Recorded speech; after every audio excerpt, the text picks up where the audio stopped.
Hello friends, இன்றைக்கி என்ன வீடியோவில் பார்க்க போகிறீங்கன்னா ஊட்டி பீன்ஸ் இருக்குது இல்லைங்களா, ராஜ்மாவோடு சேர்ந்தது இது.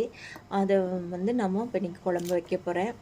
நான் பார்த்திங்கன்னா குக்கரில் போட்டிருக்கேன், நல்லா கழுவிட்டு 2 உருளைக்கிழங்கு அரிஞ்சு போட்டிருக்கேன், பெரிய தக்காளி ஒன்று போட்டிருக்கேன், பெரிய வெங்காயத்தை கட் பண்ணி போட்டிருக்கேன், மஞ்சத்தூள் போட்டிருக்கேன், குழம்பு மிளகாய் தூள் போட்டிருக்கேன், அப்புறம் பார்த்திங்கன்னா வெறும் மிளகாத்தூள் 1 ஸ்பூன் போட்டிருக்கேன், கல்லுப்பு போட்டுக்கலாம். அதுக்கப்புறம் பார்த்திங்கன்னா இஞ்சி பூண்டு பேஸ்ட்டு எல்லாமே ஒன்றா போட்டு கலக்கிக்கிறேங்க. குழம்பு தாளிக்காமே முதல்லையே இதுலேயே எல்லாமே குக்கரில் வச்சு நம்ம 2 விசில் விட்டு எடுத்துக்கலாங்க. 2ன்றது அவங்கவுங்களுக்கு தகுந்த மாதிரி 3 கூட விட்டு எடுத்துக்கலாம். இந்த குழம்பு இட்லி, சப்பாத்தி, சாப்பாடு எல்லாத்துக்குமே ரொம்ப சூப்பராக இருக்குங்க. இப்போ நம்ம விசில் விட்டு எடுத்தாச்சுங்க. நல்லா பருப்பு உருளைக்கிழங்கெல்லாம் வெந்திருக்கு.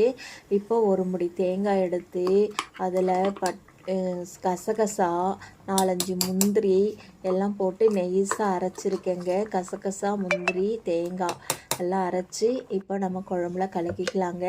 இப்போ ஒரு தாளிப்பு கொடுத்துக்கலாம். சட்டி வச்சுருக்கேன், எண்ணெய் விட்டுருக்கேன், கடுகு, உளுத்தம்பருப்பு, ஜீரகம் எல்லாமே போட்டுக்கலாங்க. கருவேப்பிலை போட்டுக்கலாம். இதெல்லாம் சப்பாத்தி ஆப்பம் இதுக்கெல்லாம் செமையாக இருக்கும். நான் சாப்பாட்டுக்கும் செஞ்சுப்பேன், வச்சுப்பேன், தோசைக்கும் வச்சுப்பேன், எல்லாத்துக்கும் இந்த குழம்பு நாங்கள் வச்சுப்பேங்க.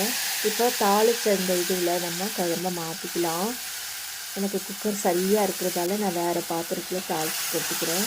கொட்டிட்டு நல்லா ஒரு கொதிச்சதுக்கப்புறம் மல்லித்தழையை தூவி விட்டோம்னா சூப்பரான சீக்கிரமாக செய்யக்கூடிய குழம்புங்க இது.